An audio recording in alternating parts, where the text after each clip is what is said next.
nagsabi sa'yo na pwede ka nang maglaro? Hindi ba dapat nagre-review ka? Nay, ayoko pong mag-review. Ganun rin naman nakukuha kong grades eh. Talagang ganun ang makukuha mong grades kapag hindi ka nag-review o baka mas mababa pa. Nako, kuya, pag bumaba pa yung grade mo, hindi ibig sabihin nun, zero na yun.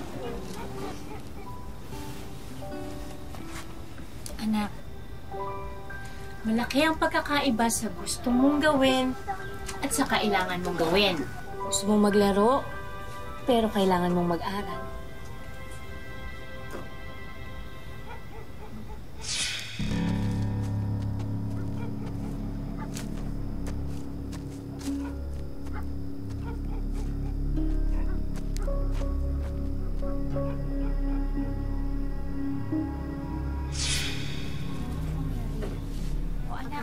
Halika na mga anak, kain na tayo. Kain na. Maghugas kayo ng mga kamay. Opo. Oh, Margie, tata. Tatapusin ko lang po itong page. Sipag naman mag-aral ng baby ko. O sige, tapusin mo na yung page, pero pagkakuha ko ng kanin, dapat tapos ka na rin, ha?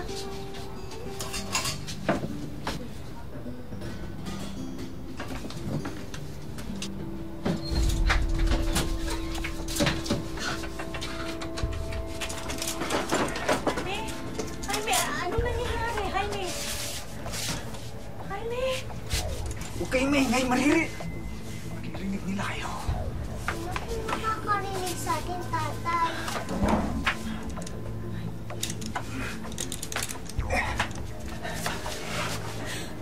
Kasi may humahabol sa akin, nak. Gusto nila akong patayin. Tayong lahat. Gusto nila tayong patayin lahat, ha?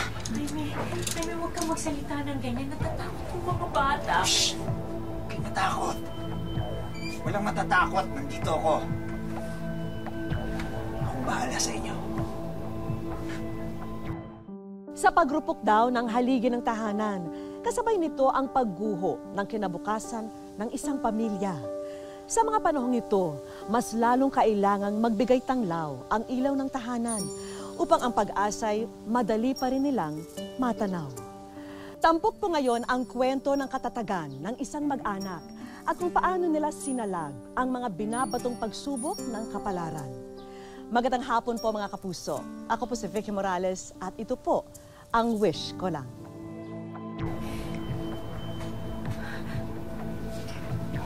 Jaime, pwede na bang kumain yung mga bata? Sige. Basta huwag kayo maingay, ha? Mga bata, kain na kayo. Maghugas na kayo ng kamay. Pero, Nay, kakahugas lang po na. Gusto niyo pumunta na tayo sa kwarto. Halika na, bilis.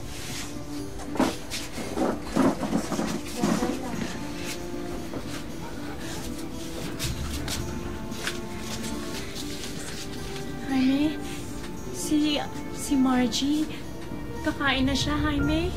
Siya na lang ang hindi kumakain eh. Hindi. Dito muna siya. Kailangan ko ng kasama eh. Pero baka nagugutom. Sinabi na dito muna siya! Sige, sige. Diyan na muna siya.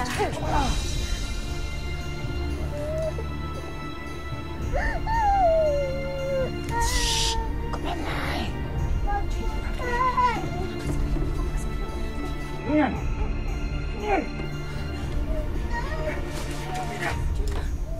Virgie! Virgie! Ano ba ginagawa niyo dyan? Wala! Wala!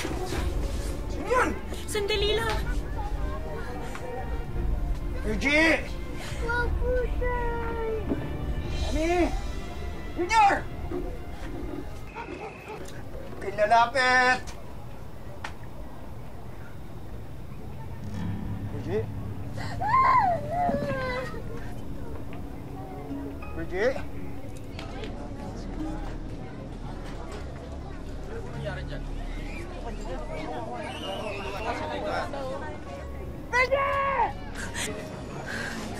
Misis, anong naging sitwasyon dito? Sir, Sir, nakikiusap ako sa inyo. Tulungan niyo po ang asawa at anak ko sa loob. Kayo po ba ang pamilya na suspect? Opo, opo. Umuwi siyang balisa kanina. May umahabol daw sa kanya. May gustong pumatay sa kanya. Nasubukan na ba siyang kausapin para kumbinsing sumuko? Sir, papatayin tayo yung bata pag may nagtangkang pumasok. Hindi ho kami makalapit sa pinto eh. Kailangan may makipag-usap sa kanya para makakalapit tayo. Makapwesto para maago yung bata. Ako ang kakausap sa kanya. Makikipag-usap siya sa akin. Jaime! Jaime! Si Virgie ito, Jaime! Virgie! Virgie! Bakit mo ako iniwan? Bakit tumakas kayo ng mga anak natin? Jaime, papasok ako. Mag-isa lang ako, wala akong kasama. Mag-usap tayo. Sige, pero ikaw lang, ha? Ikaw lang! Oo.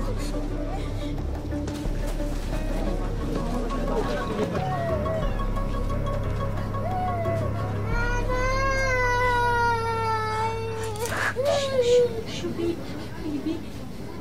Okay lang. Mag-usap lang kami ng nanay mo. Huwag ka umiyak. Okay lang. Hindi okay! Hindi okay! May gustong pumatay sa akin! Hinahabol nila ako! Jaime, sino ang gusto ko sa'yo, Jaime? Sino? Sabihin mo. Basta! Basta meron! Meron! Jaime! Jaime! Jaime! Jaime, wag! Jaime! Mabuti ka naman, ama dati. Mabuti kang asawa. Pero may problema ka na. May bisyo ka. At nahihirapan ako makita na ganyan ka. Kaya nakikiusap ako sa'yo. Ibigay mo na ang anak na atin sa akin.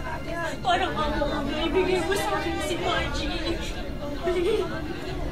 Parang amo mo na.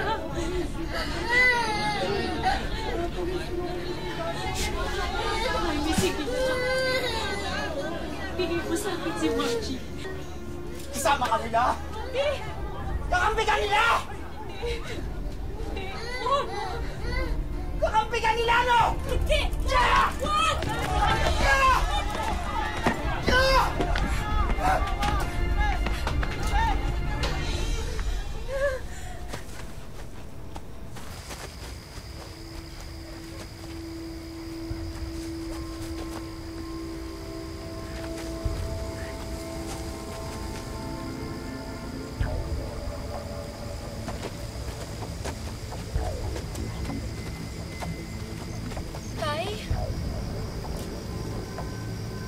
Tay, sana po sumuko na po kayo.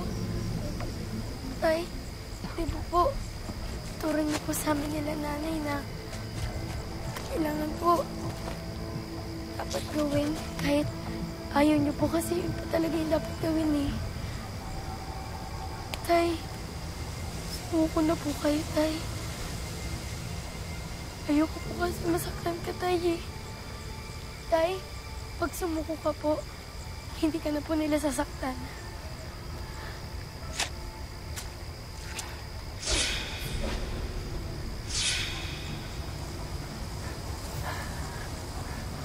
Anak, hindi ko naman ito gustong gawin eh. Hindi ko rin alam kung anong nangyayari sa akin.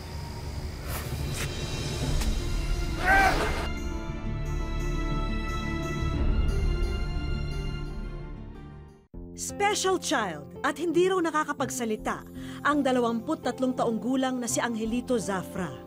Huli raw siyang nakita ng mga kapitbahay sa tindahan malapit sa kanila sa Del Rosario Compound, Barangay San Juan sa Taytay, Rizal. Halos 5 buwan na ang nakalipas mula nang nawala siya.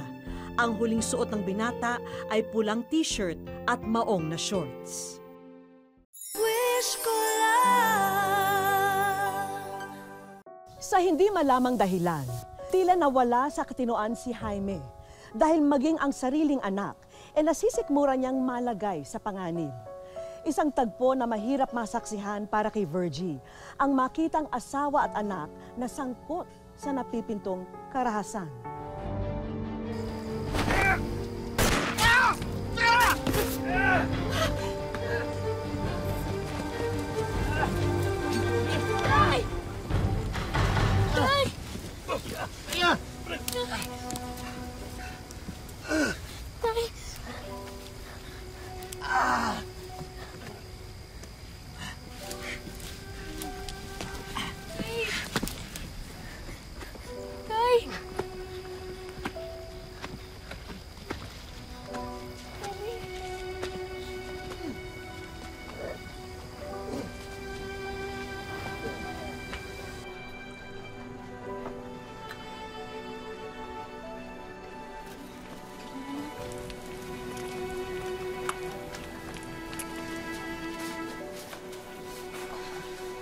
Balisa at hindi pa rin makapaniwala ang mag-iina sa nangyari. Paano na sila ngayong wala na ang haligi ng kanilang tahanan? Ano, bakit? Si tatay po kasi na eh. Bakit niya po ba ginawa yun? Hindi ko rin alam, anak. Ang alam ko lang, nakakulong na siya ngayon. Pero tayo, kailangan nating mabuhay. Mas gusto natin na magpahinga. Kung pwede lang na humiga at kalimutan na lang ang lahat ng nangyari. Pero hindi. Hindi pwede. Iba po ang gusto natin sa kailangan natin, Nay. Anak, kailangan nating bumangon. Kailangan nating magsikap. Magtulungan. Dahil wala na ang tatay ninyo. Wala na magtatrabaho para sa atin. Kaya tayo ang magtutulungan. Ano ba sa tingin ninyo? Kaya ba natin?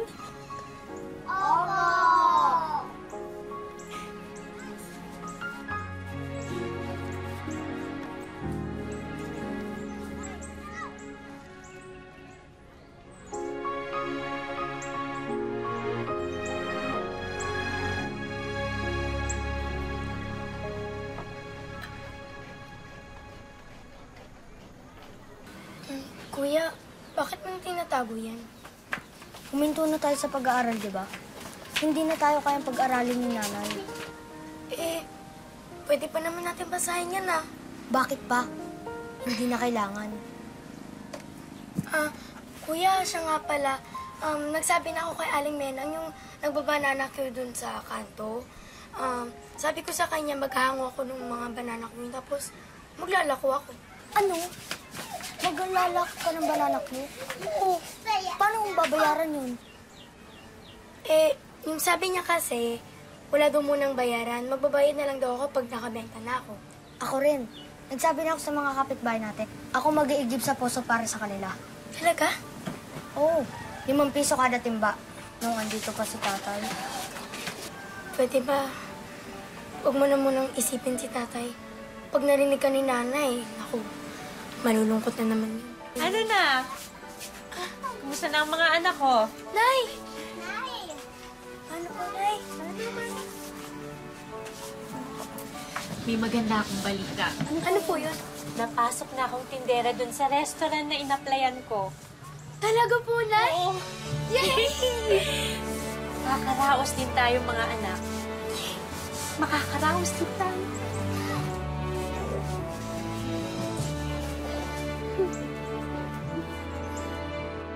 Mag-isang pinasa ni Virgie ang responsibilidad sa pagtataguyod ng kanyang pamilya.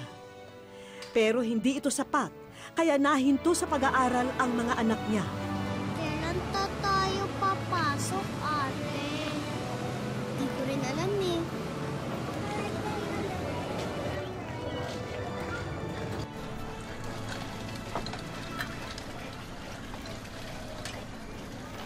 Alam ng mga bata ang sakripisyo ng kanilang ina at sila na rin mismo ang gumawa ng paraan para makatulong sa magulang. Pero ang magandang hangarin ito ay maghuhudyat lang sa kapahamakan. Dito rin ako kayo na. Nahanap yun.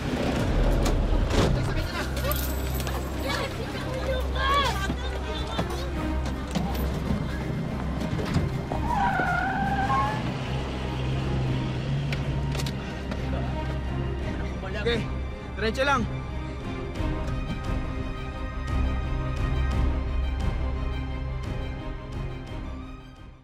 Nitong January 23, 2016, nang magpaalam si Graciel sa kapatid na may bibilhin lang sa tindahan. Pero hinala ng pamilya, sumama raw siya sa di umano'y karelasyon niyang babae na si Ace. Sinubukan daw ng mga kaanak na tawagan si Ace pero hindi raw sinasagot ang kanyang telepono. Wish ko lang. Ang magandang hangarin ni Emmy na makatulong sa kanyang ina, hindi inasahang magiging hudyat lang pala upang siya'y mapahamak.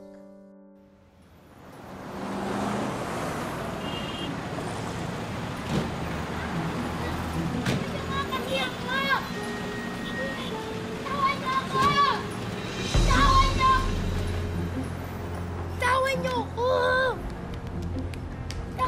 Sino ba kayo naman kailangan niyo sa... Madang! Sigurado ka ba ito yung anak ni Jaime? Sigurado, pre. Uy! Malaki atraso sa amin ng tatay mo. Nangutang na nangutang, hindi naman nagbayad. Tapos ako ngayon sisisihin niyo? Alam naman namin yun, pero ikaw pa rin magbabayad ng mga utang ng tatay mo. Aray! Pulin nyo! Pulin nyo!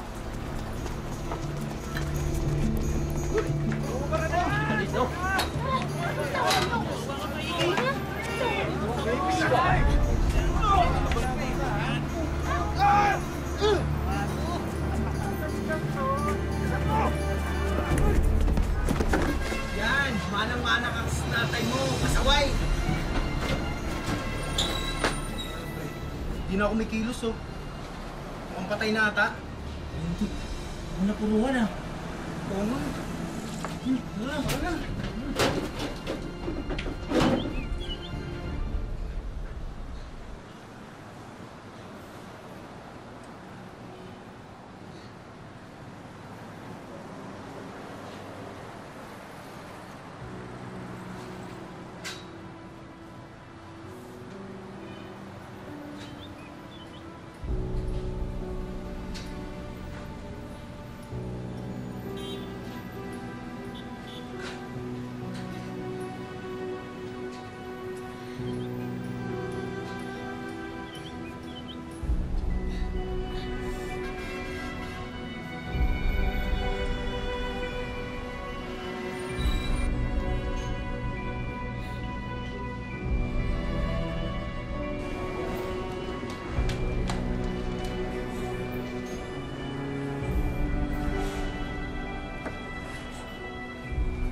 Anak, anong nangyari sa'yo?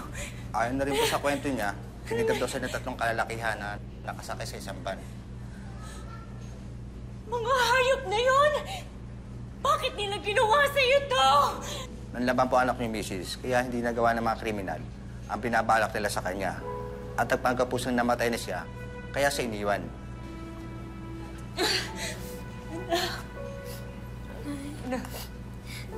Nay, huwag ka na pumiyak. Okay naman po ako eh. Anak, bakit ba nangyayari sa atin ito? Kung sinaktan po nila ako, Nay, naisip ko po kayo. Isip ko po na kailangan ko pong lumaban. Kasi kailangan pa ako ng nanay ko.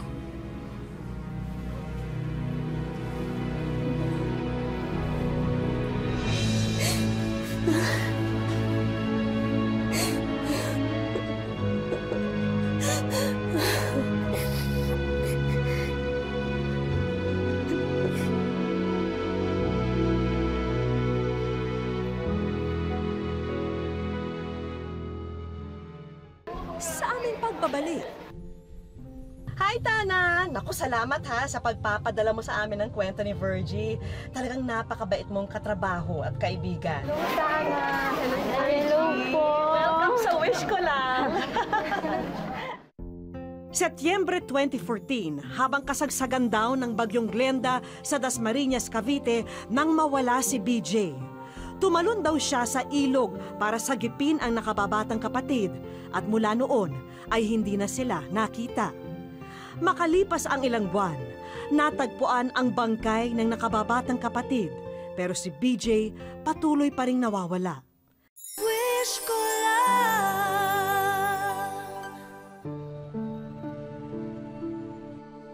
Matapos dumanas ng matinding unos sa buhay ang pamilya ni Virgie, mag-isa na niya ngayong itinataguyod ang kanyang mga anak.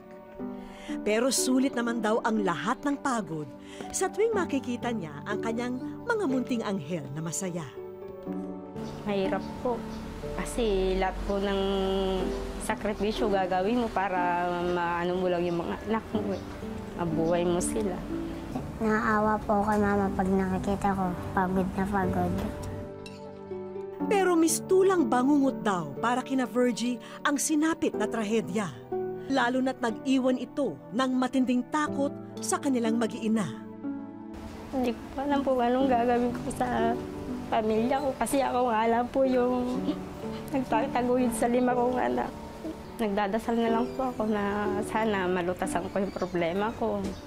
Love na love ko po si Mama. Siya nag-aalaga sa amin. Lagi niya kaming binabantayan. Minabuti naming isama sila sa isang psychiatrist. Pakay namin na matulungan sila para wag magpatalo sa iniwang alaala ng karahasang kanilang sinapi. Alam ko na kahit na may pinagdadaanan ka, pag makita mo itong mga anak mo, hindi ka pwedeng bumigay, ano? Oo. Isang masinsinang pag-uusap ang ginawa ni na Dr. Arsena at Virgie. Nararamdaman ko yung hirap mo, alam mo yun, Virgie? Ha? Sobrang hirap.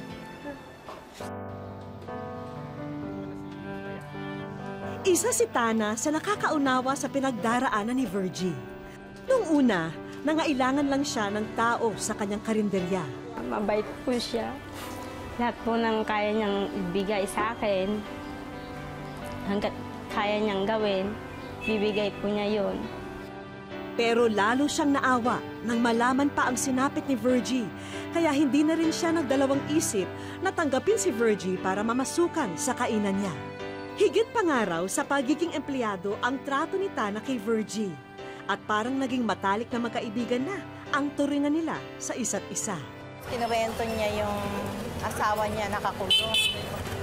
Kaya kumbaga sa para akong na-touch na tinanggap ko siya para makatulong naman ako sa kanya na ganun pala ang buhay. Kaya ito rin ang nagtulak kay Tana upang tulungan si Virgie. Saan pa ako dadalhin yung istorya mo, walang kahawig. Kaya naisip ko si Ma'am Vicky na doon ko, yung aking isinulat na yun na talagang puro katotohanan lang na pangyayari sa buhay niya. Kaya kay Ma'am Vicky ko naman pinadala. Sa wish ko lang. Maraming salamat po sa lahat ng naitulong mo sa akin. Hindi ko po alam kung ano yung bibigay ko sa inyo. Kung ano po isusukli ko, kung ano po yung naitulong niyo sa akin. Papasalamat na lang po ako sa inyo.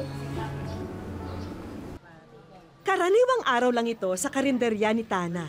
Pero naging espesyal ito dahil sa ipinakita niyang sikreto kay Virgie. Virgie, ate, halika.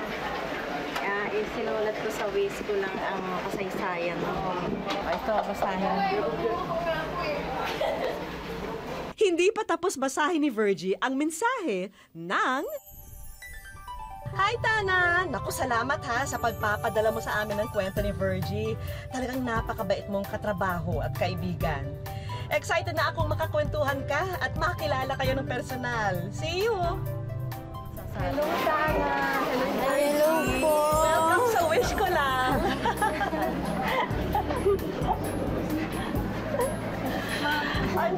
Maraming salamat po.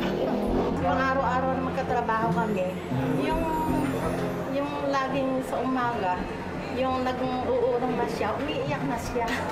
Araw-araw ka umiiyak. Bakit? At bakit ka crying lady? Ha? Paano po yung araw-araw po namin, yung sinisweldo ko po sa araw-araw, kulang pa po eh. Ibinigay ko na rin kay Virgie ang munting remembrance sa pagbabahagi niya sa amin sa natatanging niyang kwento.